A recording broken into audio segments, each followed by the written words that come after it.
Something embarrassing. Look at my face. I'm not a man anymore. Hello, YouTubes. Hey, YouTubes. We have a new friend. His name is Tom. He's in the very corner of your screen. You can see half his face. He's very far away. Well, I guess I can just push myself all the way up in there, but I figure people wouldn't appreciate the acne. That's like a Josh move, is what that is. That is a Josh move right there. I love all these references. I have no understanding. No, of. It's all good. You don't need to know Josh. You're fine. Am I better off for it? Probably. I was gonna say, what do you say, Andy? He's your friend. Probably true.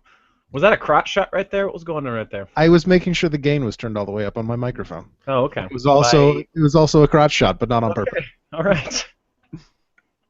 There's a way to entice us, Adam, and that's not it. Unintentional crotch shots is the name of my Sex Pistols cover band. I assumed it was. All right. Well, shall we get the show on the road so we can... I know. What was the last episode you were on? Was it 172? Hey now. I don't think it was that long ago. I could actually tell you in about 3 seconds. I've got the folder almost open. Let's see. Rundown. That is such a passe podcast. What number are we up to now? Fucking dick. This is 197. Last time I was on it looks like 192. Yeah. That's not so bad. Holy crap. So it's been over a month. Yeah. You're the regular co-host, and it's been over a month. You know, I don't think it's... I feel like it can't be that long. You remember how we brought Troy on so this would be a roundtable discussion? Yeah. 3 people? Yeah. Now you're fucking bailing on me every week? 193. Sorry, it was 193. So, yeah, about a month. All right. All right, so if everyone has their recording devices ready... Audacity's up and going. Yep. Let me just test it real quick. Okay, we're good. Okay. Yep. What do I do with those pins? I don't know, darling. I brought them out of one of these. I know I did. Yes, dear. We're all losing our minds over here. It's okay. As long as you know it. Exactly.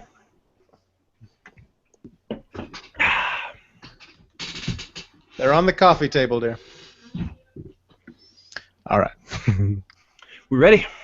My fault that stuff like this happened and half my brain's full of baby. Yes. Episode 197. Let's do this. In 3, 2, 1, record.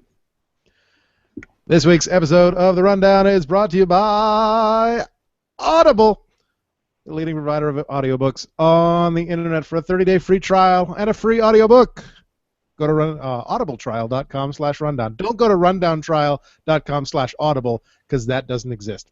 No one wants a rundown trial. Yeah, obviously. Based on how well this is doing. audibletrial.com/rundown. This week's episode is also brought to you by Alex Riley's Rage, the new energy drink from WWE Foods. Rage! WWE Foods. It's like the ice cream bars, but not. Very creative. Not delicious. We'll have to think of some other stuff that they can make. Like Steve Wise, they've had the ice cream bars, they've had Steve Weiser's, and now they have Alex Riley's energy drink. What about Hungry Man dinners? Corned beef. Is that like a Ryback joke? Cornbread pudding. No, that was remember Booker T? He did for a while he did those Hungry Man commercials where like he would just bust into a room and be like, I'm hungry and I want food. You may know kung fu, but do you know shampoo? Oh, good lord. Yakimochi shampoo. Do you have an intro question? Yes, I actually do. Okay. So the Wolves won the TNA Tag Team Championships. Ow! And then Eddie Edwards broke his heel. Oh. And then I accidentally dissed him in the show. So is he a face now? And then Did you? You're horrible. And then the Hardys just won the TNA Tag Team Championships. Mm-hmm. But guess what? And Jeff Hardy broke his leg in a dirt bike accident. He's never broken anything in a professional wrestling ring. I just want you to know that. Are the TNA tag titles cursed? I think TNA is cursed, but that's just me. Well, It's definitely looking like that, at least. I mean, you can't really doubt that. Having two champions basically lose half their champions in, 3 weeks? Not even? apparently that's something involving the Hardys was going to be the big build to whatever their next pay-per-view is, if it's Slammiversary or whichever it is, and now they have to rewrite all the episodes of Impact that they were going to tape over the next couple weeks. Yikes. Hooray! Good times. So how long do you think that's going to take them to actually rewrite the actual shows? 15 minutes. Matt, you are now Jeff. Go. Theme song! Whoa! This is the part of the show where the song goes. Da da da da. That's not the song. It is. It's exactly what the song is. If it's not, it should be. This is the Andy Show. La la la la la. Andy. Show. A better option for King of the Ring than R-Truth. This is episode 197 of The Rundown. My name is Adam. I'm your host, and it is Thursday, April the 30th, 2015. Joining me this week, shorn but not forgotten. Holy crap, you guys, Andy's back. Hey, you know what? R-Truth was going to get rid of all the spiders. Did they play that entire promo? Because I haven't gone back and watched it. Did they play that entirety of that promo? Because it went on for, it felt, when I was there live, for about live. 2 minutes. Of course they played that entire promo. That was ridiculous. It felt like it went on for about 2 minutes straight, and I'm just sitting there the entire time going, what the fuck is he talking about? But it was hilarious. Talking about spiders, Michael. About spiders. Spiders. Make sure to go to youtube.com/rtruthhatespiders. Exactly.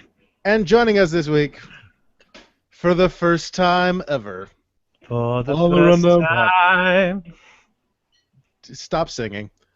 Sorry. We have to pay royalties, and we don't have any money for that. Never before, and possibly never again. Tom is here. Hey, guys. Yeah. I've known you guys for ages now, and I've known it since the beginning of the show started. It's been forever. And I'm a Been a dick long for time. not being on here sooner. There you Or go. ever. Right. That's right. Tom is one of our original listeners from back in the day, before we realized that Podomatic could broadcast to iTunes, or before we knew that Podomatic was a thing. And we were literally recording the MP3s, uploading them to SendSpace, and sending out links saying, "Here's the link to download this week's episode." Oh my gosh. How far you guys have come? You guys are live streaming. I mean, you edit the shows. You got music thrown in there. You know, you're paying for royalties. I don't know where you're getting this money Well, from. let's not go crazy. Well, you know. I mean, if you want me to bust out some like Beatles songs, I'd be more than happy to throughout the course of the show. Let's sing happy birthday to someone who's not birthday. I would Yes! murder you via Google. So Tom, we have a tradition here when new people come on the show. You need to tell us about yourself, how long you've been a wrestling fan, and the first match you can remember watching and really getting into. Oh, okay. Well, I've been a wrestling fan since WrestleMania 10, which will probably obviously give away the first match that really struck to me, which was Bret versus Owen Hart. Oh, I was going to say Bret versus Yokozuna. Yes, because that was a classic. But yeah, I remember that match. I think the first match I ever saw, though, was actually the Raw after WrestleMania 10, which started off with, I think it was Rick the Martel versus Lex Luger. I think that's the first match I ever watched. And so I've been a fan since '94. I lived in Philadelphia, so I went to a lot of Ring of Honor shows in 2000s. I'm currently living in Southern California. I work in TV, and when I get the chance to, when I'm not busy at my TV job, I go to Pro Wrestling Guerrilla as much as I can. Nice. And you did tell me that you did watch Extreme Rules. I watched I think I skipped a little bit of the Rusev Cena match, but I did watch I actually watched the show, which That's understandable. It's probably a first for me, besides like the WrestleMania Royal Rumbles, that I actually sat down and was like, I'll watch a pay-per-view. And that's important because this is our Extreme Rules recap show. You probably did get to see more of the show than I did, because starting at 8 o'clock, the WWE Network feed got so shitty. I don't know how it was on your end, Andy. It was okay. I mean, mine was freezing constantly. Mine too. To the point where not only did I miss Bo Dallas, I missed the end of the street fight because it was frozen. Adam. I missed the end of the chain match. Adam. Are you about to bitch at me for using your network? Well, no, but there is that, but don't make that public. But anyway, the thing I'm going to say is that the network does this thing where they automatically place the file, the show on there that you can go back later and watch it if you're having streaming problems. Because I have time for that. Of course you do. You do a radio wrestling show and watch every single hour of WWE programming every week. I'm sure you could have skipped Superstars. I haven't watched Superstars in months. Good times. Is main event still a thing? It's not. It is, but only in the international markets. I got to see main event. You did live. The whole 2 episodes there were of main event. It was great. It doesn't stream on the network anymore because of international television rights. Now that the WWE Network is available in Europe, in the UK, so I don't get to watch main event anymore. But yes, there's a beer on my shoulder. Drink it, pussy. Drink it. No. What's on the other shoulder? Is it water? Oh, nice. But Adam, to say your point. What is that? Is that a black? What is this? I can hear you. Yes, it is. Because I'm a good husband, and I bought her beer the other day. That does make you a good husband. Exactly. But yeah, Andy you were at the live King of the Ring main event SmackDown taping on Tuesday. In Dear Sweet Moline. In Dear Sweet Moline, Illinois, the Quad Cities, home of Seth Rollins himself. Tell us what happened. I know that there's a tag team title match tonight on SmackDown. There is a tag team title match. Am I going to hate the outcome? No. It was an entertaining match. I was feeling rather heelish like that night, and I think I only cheered a face once, and I was totally on board with the tag team champions. I think I was one of the only people cheering for Kofi Kingston that night, but it was fun. It was a good match. It's one that I think that you will. I think you'll probably be upset with the I guess because they do retain, but they do it in a way. Spoilers, they do it. Spoilers. Sorry, it's on It's airing. Yeah, like right now. So yeah. And this won't get posted until tomorrow. So exactly. So if you're watching live, which I don't know, is there anyone watching us live right now? Nope. Shocker. So anyway, if you want the skinny on it, you could find out now. But yeah, it was a good match. It was really entertaining, and it ended with a disqualification with Consequences Truth, or what's his name, or Creed, Xavier Woods. Thank you. Xavier, couldn't remember his WWE name. Yeah, he came in the ring and stopped the match, and that was you don't see that enough anymore. So it was a good match. It was really a good show all around. A lot of good wrestling that night. Well, my dad has agreed to DVR SmackDown for me, so I will actually be able to watch SmackDown again. Fantastic. But you can look for me. I threw the devil horns up like 17,000 times. I saw you during King of the Ring, and I posted it to Twitter, to our Twitter account. So nice. Speaking of King of the Ring, yes.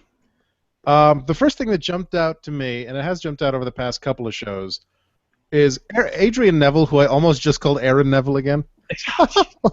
Adrian Neville has too many goddamn nicknames. Well, that's what you get for doing this for 15 years. He's the man that gravity forgot, and now they ditched his first name and then gave him they call him the New Sensation, which is just really kind of awkward when you listen to it. Right. I hope he comes out to that old song, the New Sensation. NXS, exactly. The NXS song would be perfect for him at this point. Because it asks, are you ready for a new sensation? And I don't think anyone is. So, because Neville is a fucking phenomenon in that ring. That the Sky Twister press move that he has, I think it's called, or the Red Arrow. Yeah, the Red Arrow. Mm-hmm. Red Arrow. Yeah, it's great to watch. I mean, more so than even like Billy Kidman's Shooting Star. Yeah, and he's had some of the best matches over the last month since he's debuted on the main roster. Let's talk about Neville getting to the finals over Sheamus. Right.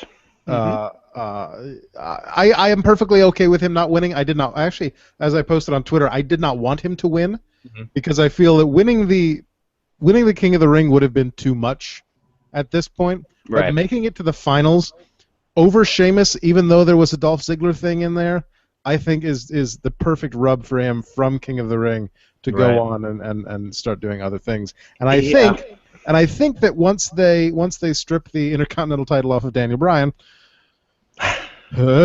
that he should be I think active in the hunt for that. I agree, and I think that more so than Barrett. I mean, he'll get more out of this finals match, and I will tell you, watching those matches live, I mean, I have to give props to both Barrett and to Neville because they fought really tough matches, and then went out and did it twice, and that was pretty impressive. And I'm going to tell you one other thing: the Red Arrow live is fantastic. So cool. Totally need to watch. It's like, how the hell do you turn your body in that way? It's ridiculous. So yeah, King Barrett, Wade Barrett is definitely going to get a lot more out of being King of the Ring than AJ Neville would at this point.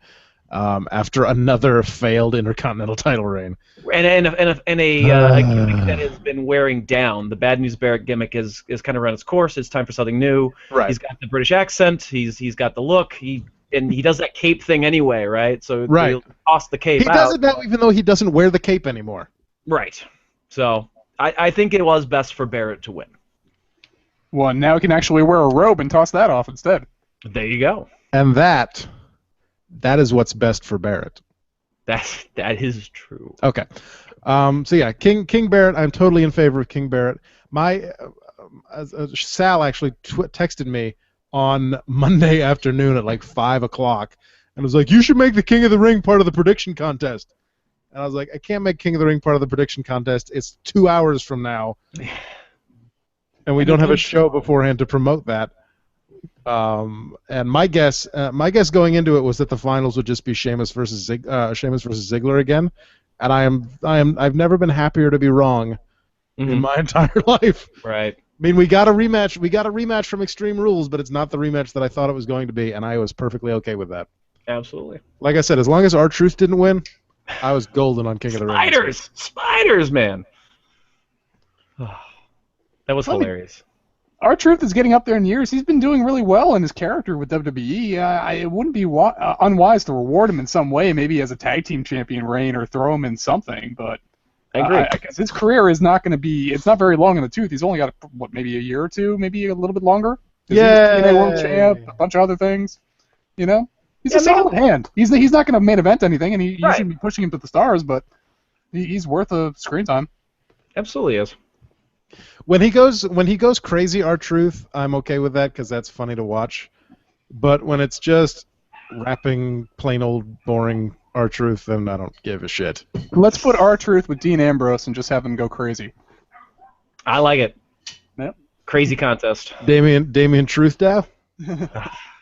Let's talk about Damien Sandow. Yes. And his promo on Raw. Okay. Which was fantastic. Which they continued into SmackDown a bit. That's good. So Damien Sandow basically went out and I don't want to call it like a CM Punk style shoot promo that was a scripted shoot promo, but it was very close of him going out and basically telling the world that when he dropped the intellectual savior gimmick and moved on to this imitating other people gimmick, he was, as told to him by upper management, destined for failure, and managed to pull this Mizdow thing out of his ass and make it work. Right. And with the help of the universe, of the crowd, just become actually this huge fan favorite that he's become over the past couple of months, and work that gimmick to the stars, and is now back to able to be himself again. Right. And then Curtis Axel came out, and Damien started mocking him, and I have to say, Damien Sandow makes a much better stunt double for Curtis Axel than he does for The Miz, because at least they kind of look alike. I could see that a little more than the Miz, absolutely. There was the match on SmackDown between the two was actually pretty good. He continued the mimicking pretty well. Like there were a few moments where he was part where he threw Axel over the ropes to the outside, and then he kind of was standing in the ring waiting for him, and kind of shrugged his shoulders, and then ran out and then kind of laid down next to him, was like kind of making fun of him, like he was hurt, and like Axel sets up, then he sets up, and Axel turns and looks at him, and he looks back, and he just elbows him in the face. It's just fantastic. It's awesome. It works. So I am a fan of Damien Sandow. I've always been a fan of Damien Sandow since the intellectual savior gimmick. I have been a fan of Damien Sandow since he debuted, and I'm glad that he's getting a chance here. He's another guy who I would be perfectly happy seeing in the hunt for a secondary title. Obviously not the United States Championship, because that's kind of bogged down at the moment, but going for the Intercontinental title, I'm perfectly okay with that. When they hold the tournament, maybe for the Intercontinental, right? Within the next month or so, then yeah, it sounds viable. I was just gonna say, and you're not even thinking about the time when he won Money in the Bank. It was in for the World Title Championship. Right. I mean, that's the eventual end path for Damien Sandow in his career, just because he's that good of a hand, a good mic worker, very good charisma. So I mean, I've buried the whole Money in the Bank thing because of how it ended. Because I don't want to remember him cashing in and losing against John Cena after John Cena got the shit kicked out of him and should have been pinned. Right. Coming back like a Superman. But it'll be fun if they can relate that the next time. Maybe he wins Money in the Bank this year, and they're all thinking he's going to screw the pooch again, and he finally rises to the occasion. You know, there's a story there that could be told. That's acceptable. Absolutely. That's acceptable to me. Yeah. Speaking of John Cena.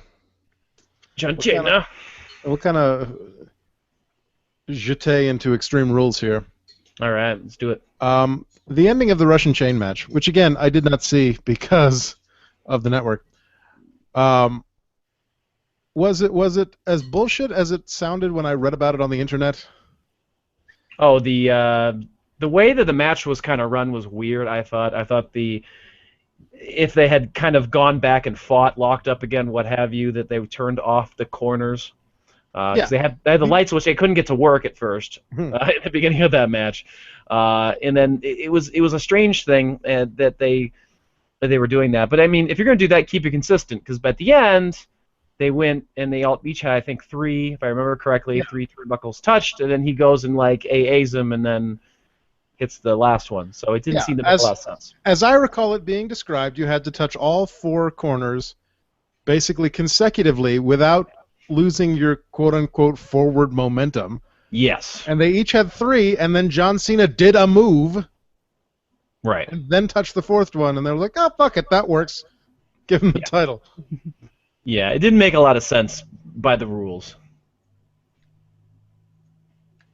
Another notable thing from Extreme Rules, this marks, I believe, and correct me if I'm wrong here, the first time ever, go fuck yourself, the first time ever on a WWE pay-per-view that someone has actually drunk the Mountain Dew.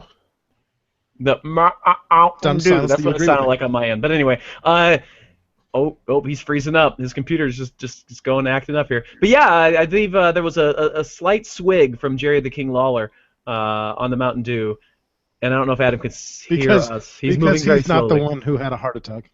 Yeah, exactly right. He's not the one who should be. He's definitely the one who should not be drinking that. But yeah, it's definitely a first. You know, he actually put Surge in the Mountain Dew cup, so he really shouldn't be drinking Surge. Fucking love Surge.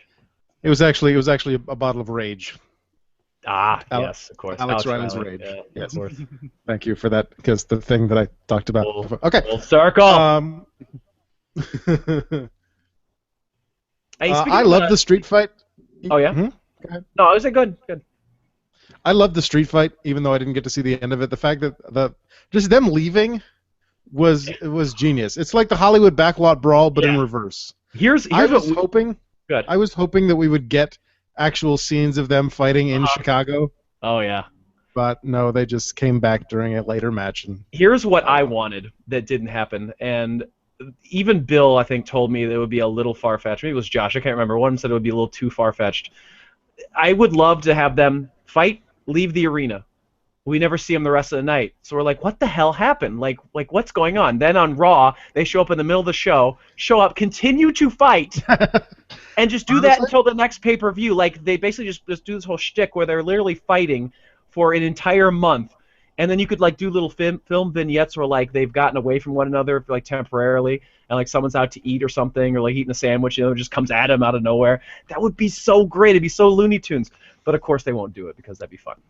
I was not going to give it an entire month, but I thought when I didn't see that it had ended, I thought that they were going to have them come back in the middle of Raw and have the match end on Raw, and that would have been fucking genius. I would have been okay with that too. Would have been fantastic. What I was going to say was, do you have a count of how we're doing as far as for the contest, or do you want to wait till after we do the recap? The predictions, I can bring the predictions up here in a second. Yeah, I was just curious because I cannot remember who I voted for or how I did. There you go. Tom is just sitting there in shocked silence that he has to put up with that he agreed to put up with the two of us for an hour. I just know I didn't win a contest, so I'm disinterested. Hey, there you go. There's still chance. There's still chance to win. You have to go in. Was it 7 of the? I think it's 7 of the 12. Of the 12. So if you do all the if you do all the remaining ones, May, June, July, August, September, October, November, December, you'll be fine. He knows his months. More than that. You forgot Smarch, man. Yeah. What the hell? Smarch. So basically, you guys just pay-per-view predict month to month, and the highest tally at the end of the year gets some sort of imaginary crown, I'm assuming? Some sort of prize. We haven't determined what the actual prize is going to be yet, but there will be a prize at the end of the year for whoever has maybe at that point, I'll have so many Shadow Vein T-shirts left over when no one buys them that I'll be able to give one of those as a prize. So there you go. Yeah, so whoever has the highest percentage correct at the end of the year gets a prize, as long as they've guessed in enough polls. There you go. You want to talk to Sal? Let's talk to Sal, shall we? Oh, Sal. Because he called in twice this week. Sal, not Vinny or no, it's Sal both times. Okay. He called in twice this week. Ooh, he's bored. Worth the dash. He really wants to be involved. Yeah. Worth the dash. How come he's never been a host? Because he doesn't have a microphone. Oh yeah. We discussed that. He's like, I want to co-host your show. I was like, okay, do you have headphones? Yeah. Do you have a way to record your voice? Yeah. Do you have a microphone? Oh, I need a microphone. Yeah, sorry, Sal, you need a microphone. You could always literally use your iPhone headphones if you have an iPhone or like one of those cheap-ass things. I mean, that works too. True. It's true. You can literally go to CVS and pay $15 for one of those. I think it's $11 on Amazon. Nice. This is his first voicemail that he left us where he talks about TNA, so don't fall asleep, okay? Oh, boy. Hey, guys, it's Sal calling you this week to talk a little wrestling. I might have to leave a couple of different voicemails because there's a couple of different topics I want to get into. And I want to mention this one before I forget, because last week on the show, Troy had mentioned that Mia Yim promos in TNA with another girl. And I think her name is Yim. I think her name is Mia Yim. But you will continuously hear her referred to as Mia Yam throughout this. He must have been really apparently hungry. Sound like sweet potatoes. Apparently sound like sweet potatoes. We're going to be a tag team called the Dollhouse. And, you know, once again, here's wrestling exploding women. But here's where they went with it, because I'm pretty sure you guys did not watch Impact. I did watch Impact. I happened to catch the episode, which was not bad. It was not a bad episode. But here's the difference in the way they write the knockouts versus the way they write divas. So the Dollhouse has a tag team match. And actually, I'm sorry, they did not have a tag team match. It was a singles match with Mia Yim against a local indie wrestler, who I think actually is an indie, pretty well-known indie girl, but her name escapes me. Instead of doing the typical, you know, new girl gets over with a pinfall in her finisher, her and this other girl just jumped her. They just jumped the indie girl, beat the bag out of her, got disqualified, and they got this really creepy, like, thing going on where they don't necessarily touch each other. They're just very creepy and weird and kind of insane. So that's fine. They have their debut. And then later on the night, Taryn Terrell defends her Knockouts title against Awesome Kong. And she's like, I don't know how I can beat Kong. The only chance I have is to make it a no DQ match. Now, Taryn Terrell has been pretty good at hardcore. She did a couple matches with Gail Kim last year that were actually really good for women's matches, especially involving, no rules and weapons. So Taryn Terrell's fighting Awesome Kong, and the Dollhouse walks out, and they're kind of hanging near the ring. And they start, all of a sudden, they jump Kong, start caning her with Singapore canes, and then the three of them easy bomb Kong through a table, which Vince would never allow to happen on his program. And there's a new stable. It's called the Dollhouse, and Taryn Terrell, who's the Knockouts champion, grabs the mic and is like, "You people thought I couldn't beat Awesome Kong," and completely turned heel. So it completely goes against what Vince is doing, where he doesn't have heel and face divides for the women. They actually put a lot of thought into this storyline, and they actually, in my opinion, I thought it was great to see Kong go through a table with three girls jumping her like they were the female Shield. If you haven't seen it, I definitely give it a YouTube watch. Other than that, there is a little bit of difference because it looks like they are trying to put some good booking behind the women in TNA, and they always have had. But I actually like what they did with Mia Yim, pairing her up with Taryn Terrell and this other girl and making a heel stable. So good on them. And hey, I got to tell you, it's interesting. It's a lot more interesting than what Vince is doing. So if you guys want to talk about that, great. I'll probably talk about Raw, and talk to you guys later. First up, I almost bought some female shields at the grocery store the other day. Oh, good Lord. Okay, sorry. So we've had discussions on the show in the past about the difference between the Knockouts division and the Divas division. Mostly the fact that TNA actually seems to give a shit about their women's wrestlers and actually give them storylines and stuff. Right. As opposed to this week on Total Divas. Now Natalia's gonna fight Alicia because Alicia was a bitch on Total Divas. Cross-product synergy, man. But that's how they get that reality TV Desperate Housewives crowd to tune into the network and subscribe, man. That's extra revenue. But I mean, there's a way to do both those things, though. You could do Total Divas as well as making a strong, coherent wrestling product in the women's division. It's just that's not their goal right now in WWE. They've got some good talent, though, especially in Next. Yeah, I agree. So I mean, the divas in NXT. The divas in NXT are fantastic, except for Dana Brooke. But speaking of NXT, I watched last night's episode. I like that the Emma and Bayley feud is continuing because of stolen headbands. Is there like a veiled sort of thing there with like the stealing going on? Like who stole from who? Emma stole Bayley's headbands. Oh, and then, of course. And then distracted her. Klepto. Yeah, and then oh, I forgot about that until just now. And then came out to the ring during her match and distracted her by coming out to her music and dancing around like her. And yeah. Huh. And then Bayley lost to somebody. Might have been Dana Brooke. Might have been Dana Brooke, actually. Say Alexa Bliss? I think it was actually Dana Brooke, which is a shame because she is terrible. But you got to have those people on Next, though. That's why it's a training ground, a proving ground. It's you're not going to have solid hands all the time, and not everyone's going to move through. Yeah, you got to throw them to the wolves and see if they sink or swim. Hashtag CJ Parker. Hey, Parker is good enhancement talent down there. That's true, and now he's not. And now he's not because he's gone. But he's gone. Yeah, did that not work out? Continue reminding me that you don't listen to the show when you're not on it. Sorry, I'm busy. I've got a lot of things to listen to and do. That only happened 2 weeks ago when you weren't here. Yes, he quit because he didn't see himself advancing in the company. Can't imagine why. So is he now the TNA World Champ? Yeah. Soon enough, my friend. He's at least going to be challenging Bobby Lashley for it or something. Probably true. All right. Sal's other voicemail. He has 5 topics for us. 5 topics, you guys. Jesus Christ, where's my pencil? Hey, what's up, Rundown? This is Sal, and I'm calling this week. I have 5 points to talk about from this week in wrestling. And, I'm not really going to go in order because we have Extreme Rules, we had Monday Night Raw, and then, of course, we have the network exclusive of the King of the Ring tournament.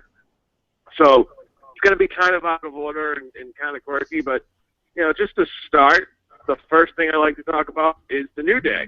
And the New Day, we all said that their gimmick as faces would be horrible, and it wasn't going to work. So, organically, it didn't work. The crowd starts booing them, starts chanting, "You suck," and New Day sucks. And I think I'm interested to see where this goes now that they're heels. Because they're almost like the right to censor heels, where people, can't stand them, and they're so obnoxious with putting themselves over, like, "Yay, we won the titles, we're the best team ever." Like, that could work. These guys get booed right out of the building, and they could be really great heels. And I like the fact that they have, the Freebird rule, where they can all, any combination of the three can defend the titles. I think it works. I think you actually have a good idea of having Cesaro and Kidd chase the belt. What better way to get people to really not like the New Day than put the belt on them? I know everybody picked Cesaro and Kidd, but it works. I'm not going to complain about it. I'm interested where it goes. Second thing I want to talk. So, we've discussed the New Day slightly earlier on the show, but he's right. We have been talking since they debuted that they should be heels. Absolutely. And now they are heels, and I might start to enjoy them now. They're great. I think that seeing them live and watching the latest tag team match, because this has been the most wrestling I've seen since WrestleMania, was when I was at the live event. I like that they're really playing up. They're still trying to play up the whole "Hey, we're great. Why aren't you cheering us?" sort of thing, and Right. they just play into it with the whole New Day sucks thing when they're pounding on the mat, and they just Xavier Woods himself is the best part of it because he's just always just "Why do you hate us? We won fair and square" kind of thing, and it's great. I feel like they invented that clapping rhythm exclusively for the heel turn. Oh yeah. Because they knew that people would add that to the end to the third clap. Yeah, because they were not saying New Day rocks. Just kind of sounds stupid. Yeah. More stunned silence from Tom. Just jump in. Just talk over Adam whenever you want. You can do that. I'm used to it by now. He might be frozen, is the thing. He's talking, but I can't hear him. He's not moving on my screen, so. He's moving on mine, but I can't. I muted my mic for a second because I was doing some adjusting. That would explain why I'm stunned silence. But Stunned silence. yeah, I saw the match with New Day at the pay-per-view, and that was basically I think besides the Royal Rumble and their entrances in that's really the only time I really saw the New Day, and I like the concept of endless positivity being shat on by WWE. Yeah. Here's what you need to know about the New Day. Their preview vignettes were the three of them, were 3 separate videos, each of them talking in front of a gospel choir. So it was vaguely racist, but totally positive, man. Yeah. And the crowd was like, fuck that. So. And one last note about the New Day. I disagree. They are not allowing them to do the Freebird rules. If they would go with that and actually let Xavier Woods wrestle, that would be fantastic. Xavier Woods' best talents are probably on the mic, though, from what I've seen. Probably. Not saying that he's not a competent wrestler, but I think Big E and Kofi have a lot more experience and know a lot more what to do in the ring in WWE, especially how they like to run things over there.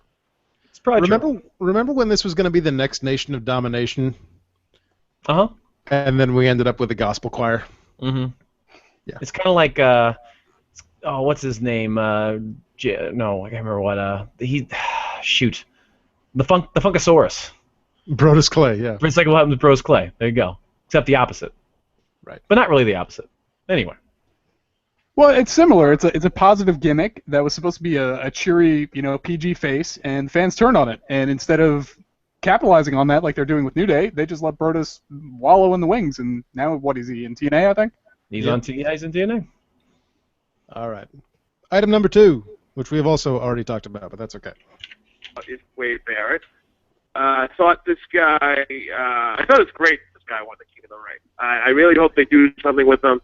If he has a run like Booker T had, or Owen Hart, or anybody who won the King of the Ring and use that to just shove it down people's throats as a heel, That's fine. That's going to get this guy places. And good on Wade Barrett. I'm finally happy. I'm happy to see him finally win something of meaning. How much does a King of Ring tournament really mean these days? I mean, that's up for debate, but it's something.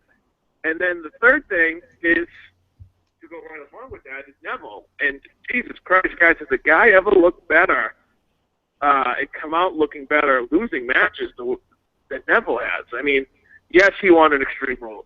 And I was very surprised that he made it all the way to the finals of the King of the Ring tournament. But he did what he was supposed to do. He did what everybody expected him to do. He gave Barrett a hell of a match.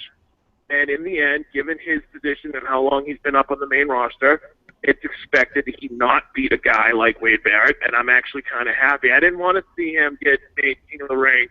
I thought that would have been too much too soon. I like how they're building Neville. I like obviously his athleticism is off the charts. But I think it's pretty good. I think it's pretty good that he keeps putting on these amazing matches. He pinned Sheamus. You know, he won his first round matchup, although it escapes me who he fought in his first round matchup. And he made it all the way to the finals of the King of the Ring. He's only been on the main roster for like 3 weeks. So good on him. Fourth thing we're going to talk. Okay. He beat Luke Harper in the first round, for those of you trying to remember as well. It took me a while to remember, too. Did anyone, Tom, I don't know if you watched Raw or not. Andy, I don't know if you watched Raw or not. And I don't think, well, you don't have cable, so you couldn't have watched it live anyway, and they would have edited it out by the time it made it to Hulu. Booker T made one of the most unintentionally offensive comments he has ever made. And I missed it when it was on Raw. I did not catch it when it aired live. It was during Neville's match with Harper. And they were talking about how Neville could possibly be the King of the Ring, be one of the most athletic, high-flying Kings of the Ring ever. And Booker T got talking about Owen Hart. Oh, no. And in reference to Booker T's, to Neville's nickname, the man that gravity forgot. Oh, no. Booker T made some kind of comment about, and I don't remember the exact quote because I don't have it in front of me, but some comment about how gravity did not forget Owen Hart. Oh my God! No way. Yeah. Totally not on purpose. He apologized for it the next day on Twitter. And WWE has removed this comment from all replays of Raw anywhere ever for the rest of time. Oh my God! But God damn it, Booker, you're on cable TV in front of millions. It's 2015, not 1998. You gotta pay attention. You gotta pay attention to that shit. Oh my God! Booker T's known for that. I mean, there was that whole Hulk Hogan thing, you know. You know, I had a dream of you died. Oh my God. Yeah. So whoopsies. That's fantastic. It's pretty crazy that the casual fan doesn't realize that this happens more often than they expect. I mean, I was talking to a couple friends that are wrestling fans. They didn't even know about the Booker T incident with Hulk Hogan. Like their jaws just drop. It's like, really? What? Don't they watch Botchamania? I don't think they watch anything on the internet. There you go. That's the market that WWE's tailoring to. Mm-hmm. Very true. All right. All right, where's number 4? Although I don't remember what number 3 was, unless Neville was number 3. Neville was number 3. King Barrett was number 2. Neville was number 3. Okay. Pac is awesome. Yeah. Is it me or is he more jacked now than he was on NXT? Like he has somehow gotten more jacked now that he's on the main roster. It's not steroids, that's for sure. Well, but he's just got more definition, like fuck everywhere. Anyway. Even behind his Talk ears. about the 4th pay-per-view match in a row at Payback for John Cena and Rusev. I'm kind of surprised they're really going to go 4 in a row. I've been talking about an I Quit match since after Fastlane. I said, do an I Quit match at WrestleMania. They didn't want to. They did a regular match at WrestleMania. Then they did the Russian chain match at Extreme Rules, which was, I thought the ending was kind of kabuki-ish. Kind of stupid, but this match, now they're going to have the blow-off and Payback. It's going to be an I Quit match. I don't know if I really care. Kind of sick of seeing them. You know, and obviously they're building up him and Lana breaking up, but I don't know. Again, I think they booked themselves into a corner where how do you end this now? How do you have to blow off unless it leads into a new feud for one of them, if somebody interferes or something? I don't know. Kind of weird. And the last thing So yeah, it is officially announced for Payback. The next match in the John Cena versus Rusev series for the United States Championship is going to be that classic that everyone loves, the I Quit match. It could be good. I'm not sick of seeing these two. I'm not. I mean, then again, I really like Rusev, and I don't have that big of a problem with John Cena. But it'll be interesting to see what they do. I think it's kind of harkening back to the days when you used to see these feuds stretch on and on and on, for quite some time. And at least they're giving it a chance to really kind of see where it can go. And I don't know where it will lead after it's over. I know that Cena will still probably be champion. I don't think they're going to take it off him yet. But we're going to get the split up between Rusev and Lana, and I don't know where both of them are going to go after this, honestly. Well, the rumors are, and by rumors I mean according to the Wrestling Observer newsletter, that the current long-term plans for Lana involve making her the female face of the company. Really? Yeah, they're going to have more tension between her and Rusev.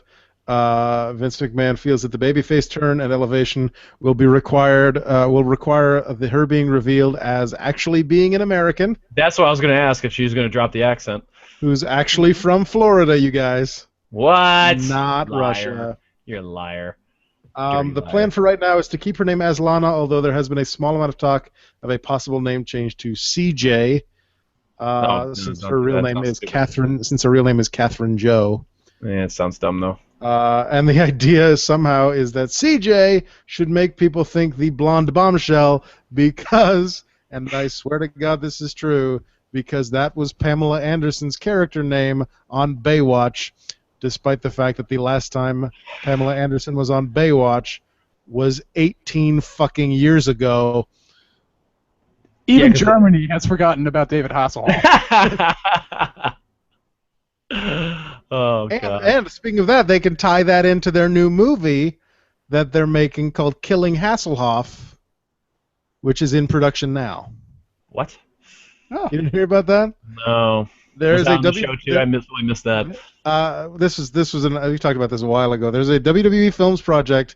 It was originally called Death Pool or Celebrity Death Pool. They changed the name to Killing Hasselhoff. Huh. And as I recall, the plot of the movie is that these two guys have a celebrity death pool, and one of them is so desperate to win the celebrity death pool that he decides to kill the celebrity that he has in the pool, and that celebrity is David Hasselhoff. Well then. That could be very fun or very horrible. Right. And probably both at the same time. Exactly. So, like any WWE Films movie. I liked Oculus. I didn't see Oculus. I thought The Call was fucking terrible. That's the Kane one, right? No, The Call is the one with Halle Berry and David Otunga. Oh, okay. But Dead Man Down was good. Was that what it called? Dead Man Down? That was good. The one with Colin Farrell and Wade Barrett. I remember that you one. were thinking of See No Evil.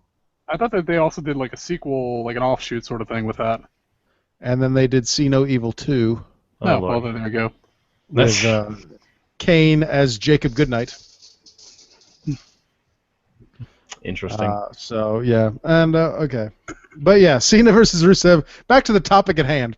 Cena versus Rusev in an I Quit match at Payback.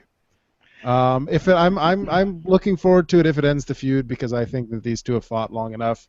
I like I said last week, I like the idea of the U.S. Open challenge that Cena is doing.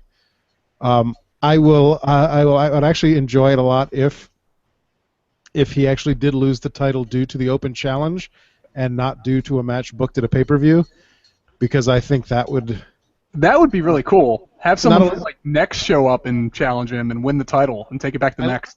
I like that you call it next. That makes me happy. But yeah, give it. It would actually give the open challenge some actual validity as opposed to, oh, he's going to fight Dean Ambrose this week, but he's got that match against Rusev at the pay-per-view, and obviously it's not going to be Dean Ambrose versus Rusev at the pay-per-view, or Stardust versus Rusev at the pay-per-view. Right. So I would love it if he lost the title on Raw or even SmackDown. Not SmackDown. It would kind of come full circle for John Cena if he were to lose a title that way. Because if you really think about his debut, you always think about his match with the Open Challenge with Kurt Angle, and if he were to lose, it's almost like kind of passing the torch in a very symbolic way. Like some up and coming guy coming in and taking the title. Yeah, off but him. I don't think they can do it with a guy who's debuting. What about Samoa Joe? The fans wouldn't buy that. Maybe if it was Samoa Joe, maybe they would buy. Or if it was Finn Balor. Finn Balor can come up and take the U.S. title off of John Cena. I'm okay with that. All right, topic number. You don't think they get behind Sami Zayn or Kevin Owens if they came up? Yeah. They want that angle next in NXT anyway, so next NXT. Right. Go ahead. I've heard it both ways. Item number 5. Oh, he's still talking. What I want to talk about is Roman Reigns. Guys, Roman Reigns has been exceeding expectations ever since Fastlane. And he's been putting on tremendous matches. And mind you, the first match was against Daniel Bryan, so obviously that was going to be good. And then he did his job at WrestleMania. He put on a great show with Brock. And let's be honest, that Big Show match was a lot better than anybody thought it was going to be. I understand he's got a lot of work to do promo-wise, but hey, Roman Reigns could be worse, right? He's really starting to grow on me. I'm really starting to become a fan of Roman Reigns. He's really starting to be the main event player they want him to be. And if this leads to a feud where he chases Seth through the summer for the title until Brock comes back in August, I'm fine with that. It works. It works, guys. Maybe it's time to give Roman Reigns a little bit of respect. All right? Talk to you guys later. Should we be giving Roman Reigns respect? I don't know. I'm torn. I mean, Bill and I talked about this at the live show that he was at. Obviously, he fought in the main event. Did he fight in the main event? No, he didn't fight. He got involved in the main event. Bill was giving me crap because I wasn't like cheering him when he came out, and he's like, why are you not? Like, what's your reason for not cheering Roman Reigns? Is it because of the way the company pushed him? Because guess what? The company fixed that. We got our way. Should we continue to keep booing him because of something like that and hold a grudge? And I don't know if we should. He has had some very good matches, and he has kept his head up and has not been a little bitch about it. So, I don't know.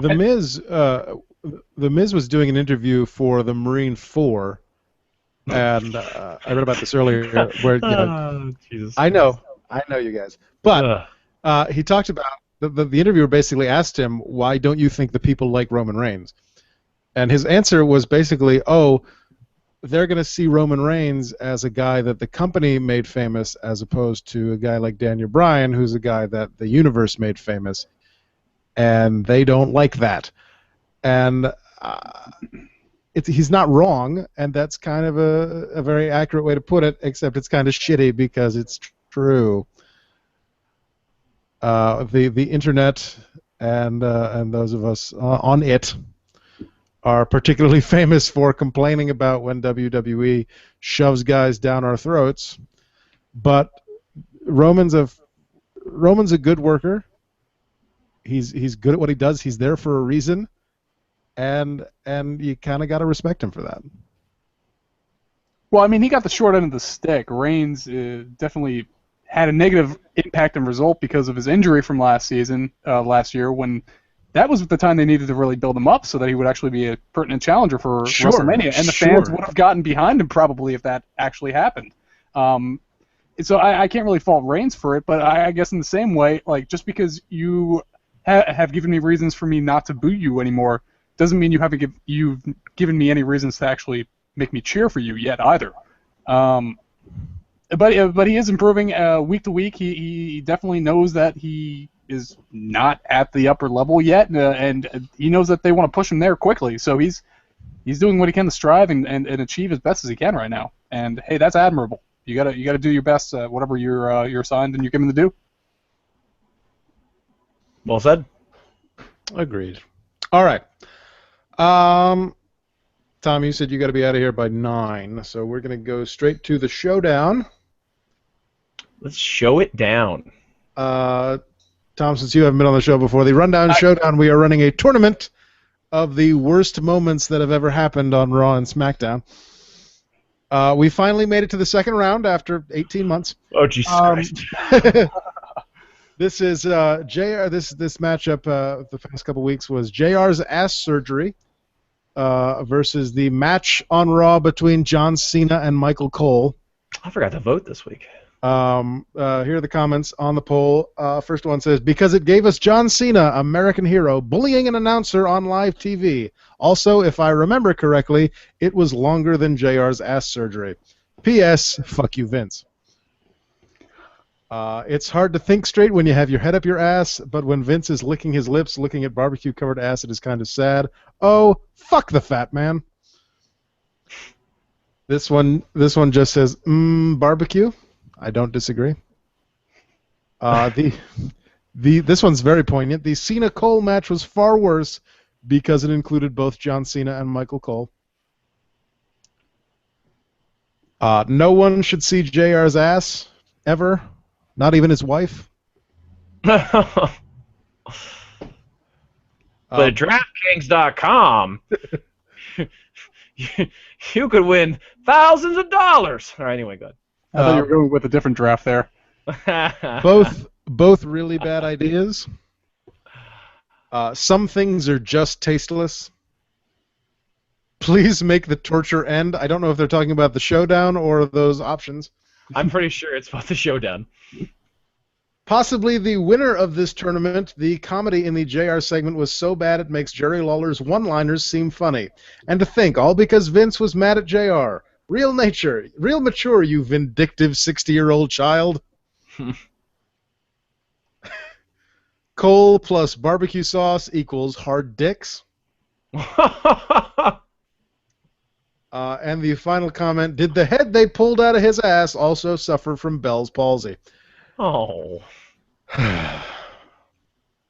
So your winner, moving on to round 3. By a margin of 28 points. Round 3. What? By a margin of 28 points. Okay. 64-36. Uh-huh. JR's ass surgery, moving on to the second round. Moving on to the next round. The third round. We'll let you know what that matchup is in 2016. Yes, indeed. Your next matchup in round 2, Al Wilson's funeral. Ah, yes. Against Sammy. But Sammy was funny. Al Wilson's funeral was really Penis. Al Wilson's funeral was just not necessary on so many levels. Depressing and awkward and weirdly unattractive lesbians?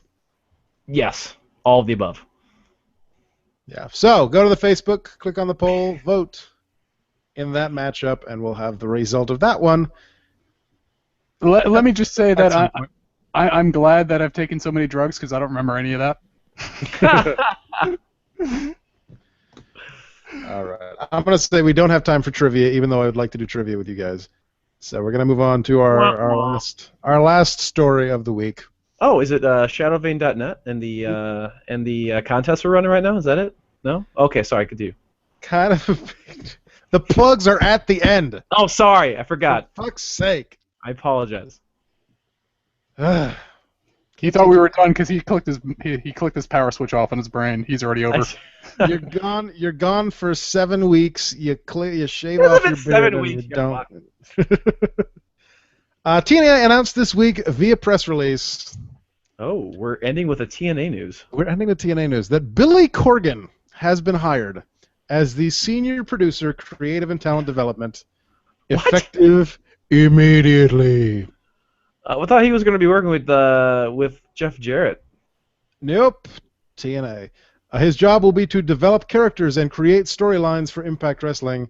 Here's what he had to say, quote, saying I'm humbled and honored by this opportunity to be a part of TNA. I'm sorry, that's a terrible Billy Corgan impression.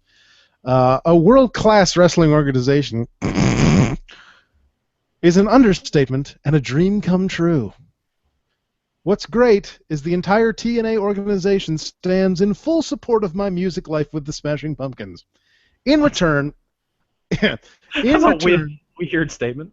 I'm fully committed to using my 30 years of entertainment experience, along with my deep-rooted passion for pro wrestling, to take on the thrilling challenge of creatively contributing to Impact Wrestling, finding and developing new talent, and working eye to eye with the best of the best. For as cultures currently evolve at great speed, so must pro wrestling meet and supersede such expectations to thrive. Dixie Carter added, no. Sorry.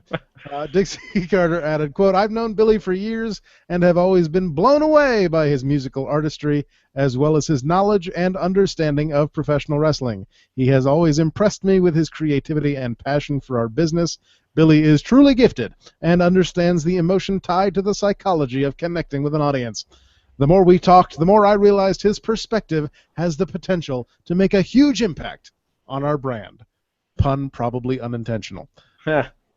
And Billy then added, he spoke with Fox News, of all people, about exploring issues of race, ethnicity, and even transgender issues, saying, quote, there is a tremendous opportunity to go into really fresh, new directions. Having characters who explore race or transgender issues is certainly a possibility. There are new ways to explore those themes in ways that are productive, create new stars, and show that value-based baby faces, no matter what their background, no matter where they come from, can draw new audiences and inspire people in new ways. Didn't they try that with Orlando Jordan? Well, I don't know if that was TNA that tried it with Orlando Jordan. I know that somewhere they did. Was that TNA?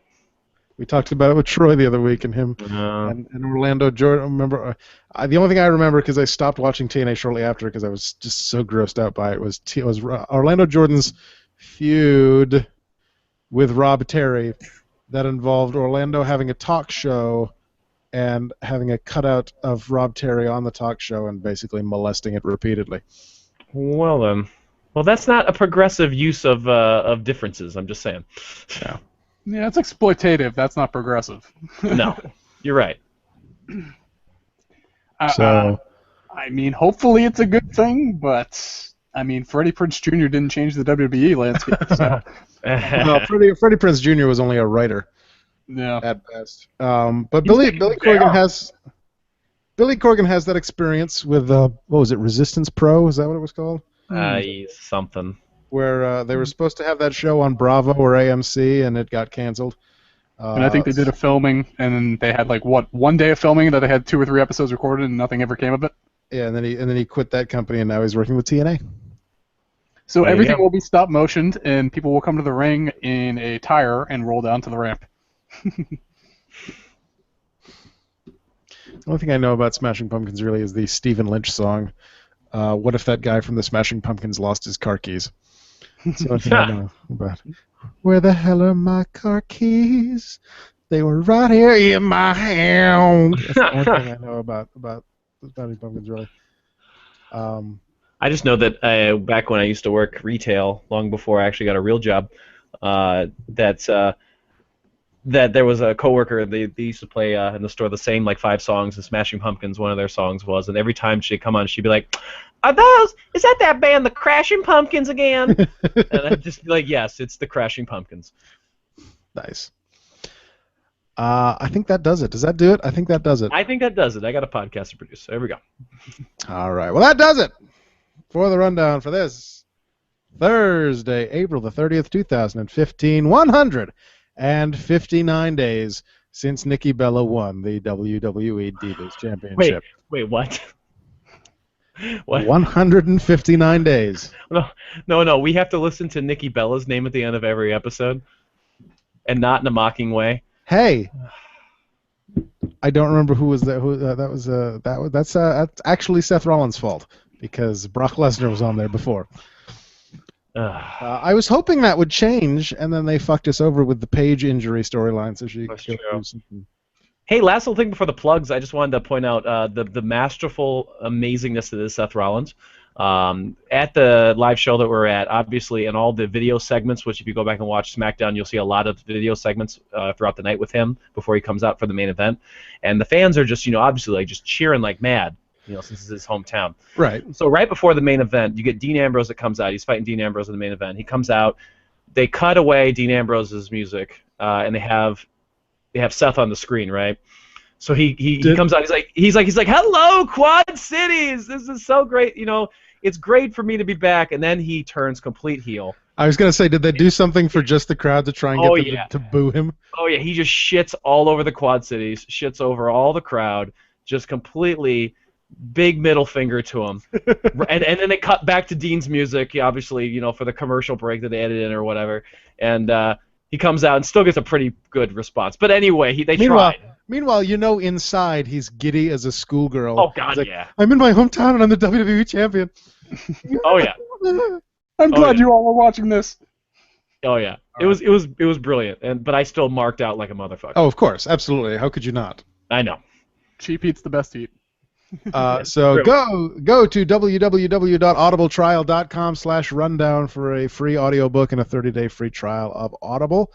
Lucky Pro Wrestling presents Mayhem at the Elks Lodge in Clinton, Massachusetts. That's Saturday, May 16th. Go to luckyprowrestling.com for information on that. APW also returns Saturday, May 16th with Reloaded. I'm going to be working the show that pays me more.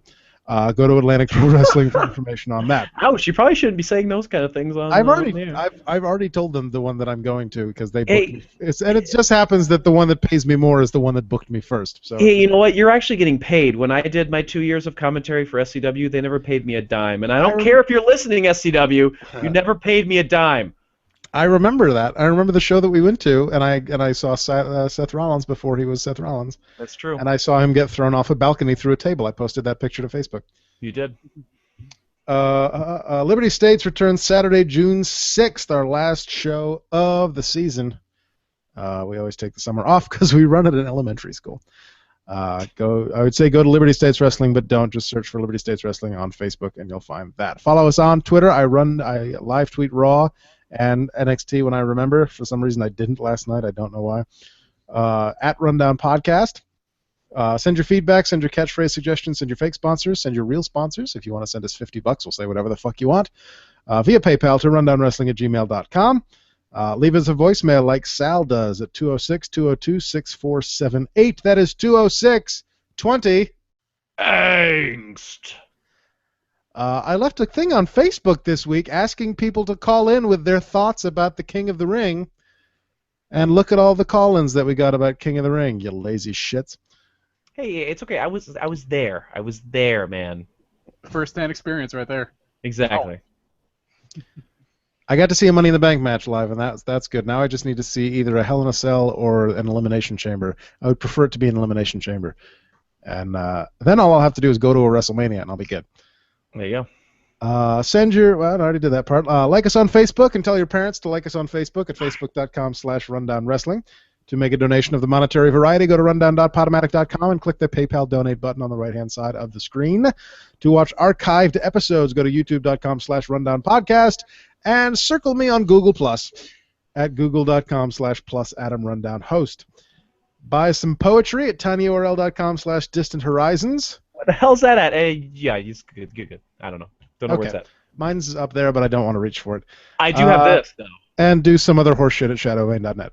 What? You motherfucker! You're like my head actor. You're going to promote it anyway, so I don't have to promote it. Go to shadowvane.net, at shadowvanecast. Check it out. We have stickers. We had T-shirts, but they didn't like the design, so I sent them back to get reprinted.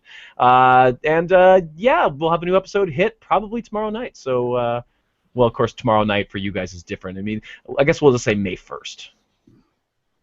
Go check it out. Am I in this one? I don't think I'm in this one. No, this is we're still doing the contest entries. So I still haven't finished the script for the next episode. I really need to get back sit down and write that. I've been so fucking busy this month.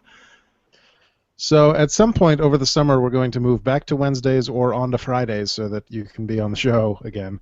Yeah, well, over the But, summer it'll have to be Fridays if you want me on at all. It has to be Friday? Okay. It has to be because I'm going to work my night class Monday through Thursday, like That's 6 right, you did say until that. like 8 something. So at some point, we'll be moving to Fridays. There We're you go. pulling an anti-SmackDown. A reverse SmackDown. And It's then kind of maybe, funny. Go ahead.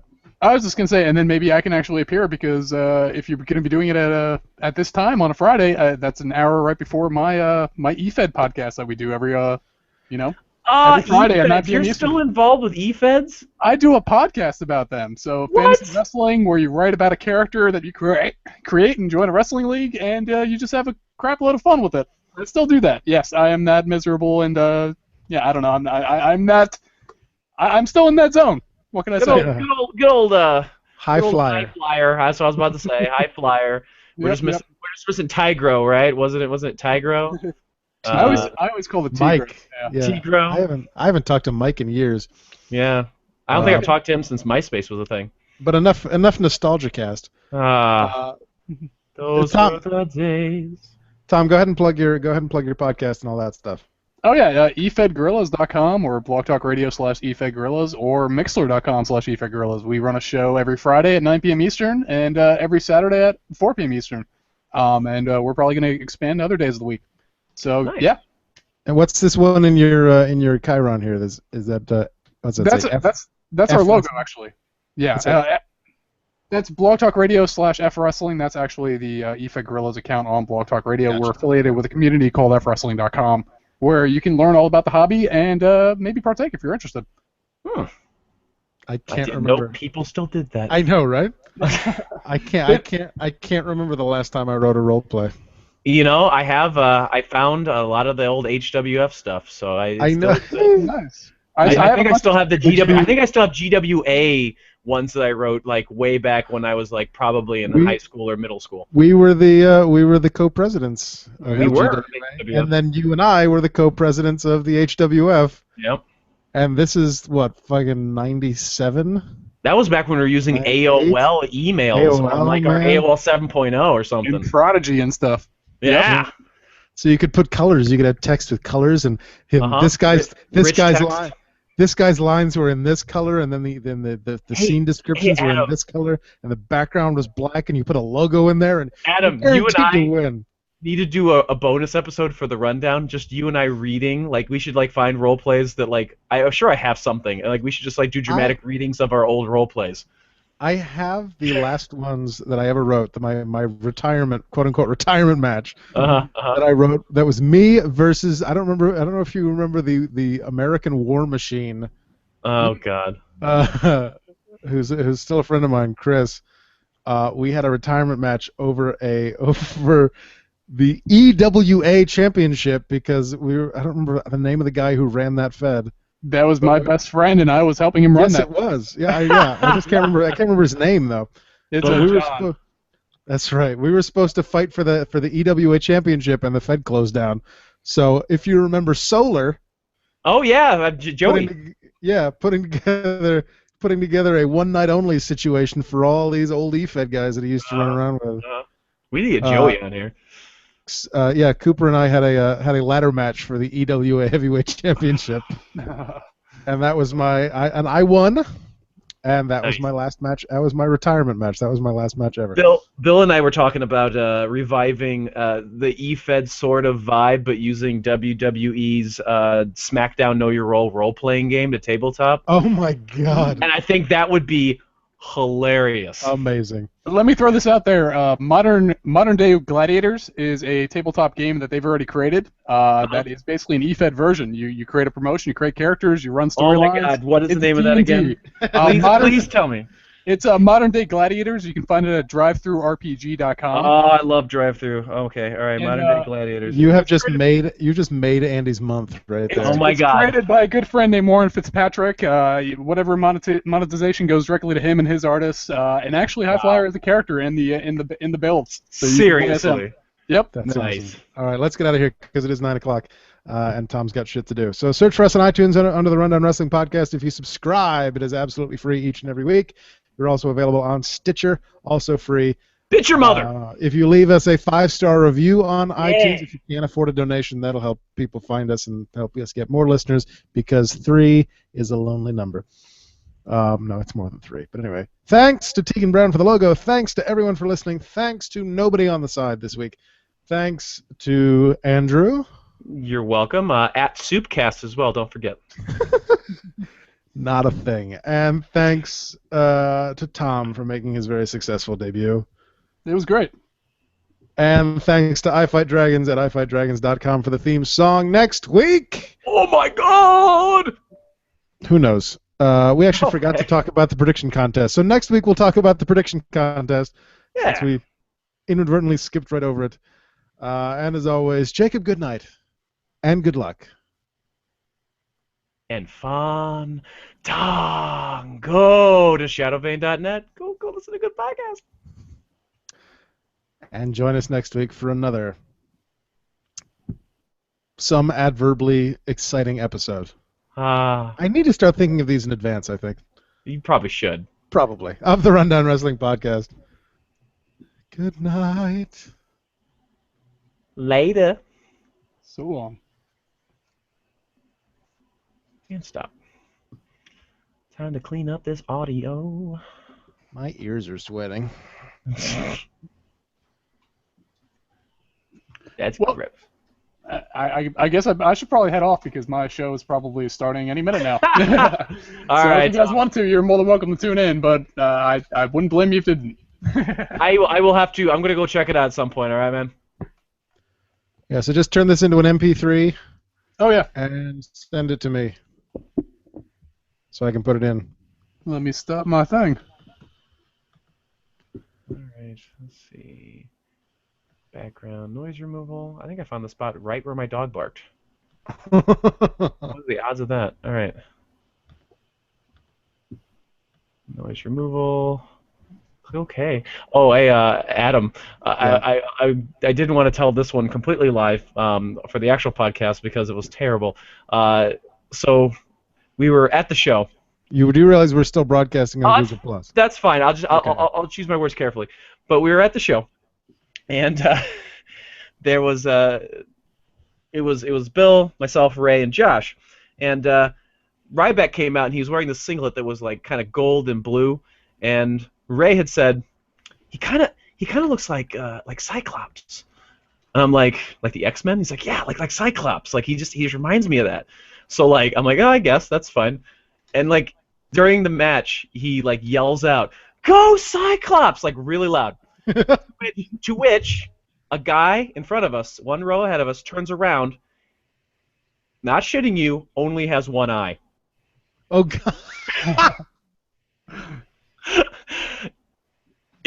What was great about it was Ray did not realize that this guy was looking at him, or that he had one eye, and shouted it again.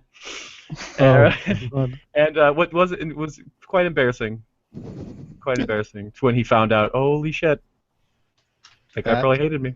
That's amazing. Yeah. That's the universe being perfect right there. It was so beautiful. It was so beautiful. Tom, what's your Skype name? It is Do my you want me to usual. stop the broadcast first? It's the same thing. You've probably known me forever. It's the 40 and slip one. That's what I thought. Yep. Or eFed Gorillas. That is also our Skype name. There you go.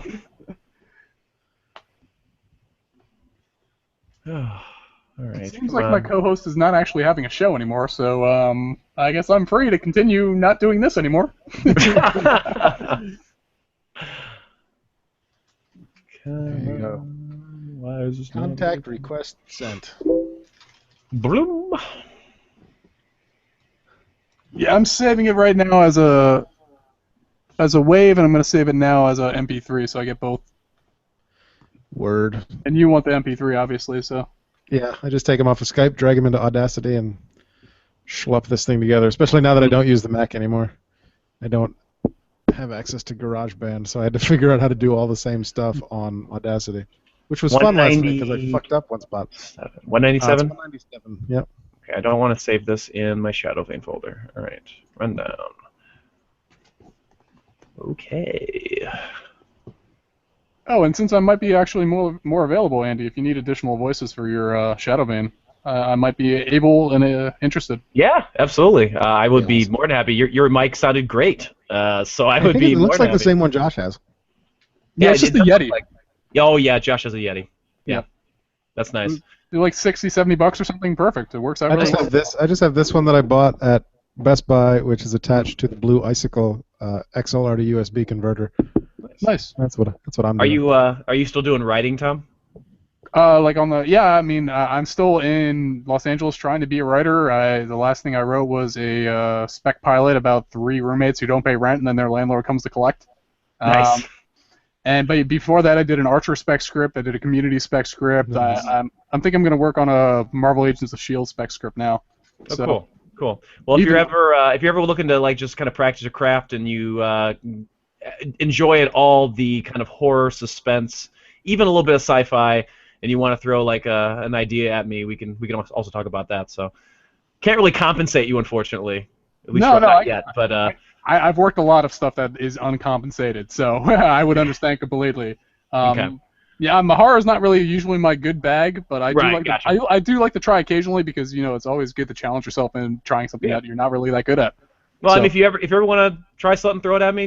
Just give me a holler. So I do have an idea for a horror movie that's basically Groundhog Day meets a slasher flick in a high school. nice, So nice. But- I like that.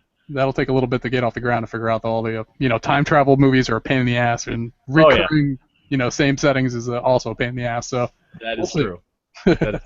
All right, cool. And on that note, goodbye Google Plus. Bye, YouTube. Goodbye YouTubes. I didn't know Google Plus was still a thing. I know, right? You'd be surprised. It's because of the gaming community. I think it's really continued to thrive. Like The it's Let's Play. been This great live, for this actual live hangout plays. thing works out perfectly for us, though. Yeah, 'Cause normally- podcasts and actual plays. Normally, former co-host / college best friend Sean usually sits on the side, makes snarky comments, and leaves us random voicemails during the show Oh, nice. that I then play without listening to beforehand, and it can be quite a bit of fun sometimes. But he was not available this week because he's a jerk. So Is that what you said about me on all those episodes? I say that about you to your face. So Oh, okay. Well, that's fine. He said worse things behind your back. That's true. That's probably true. stop broadcast.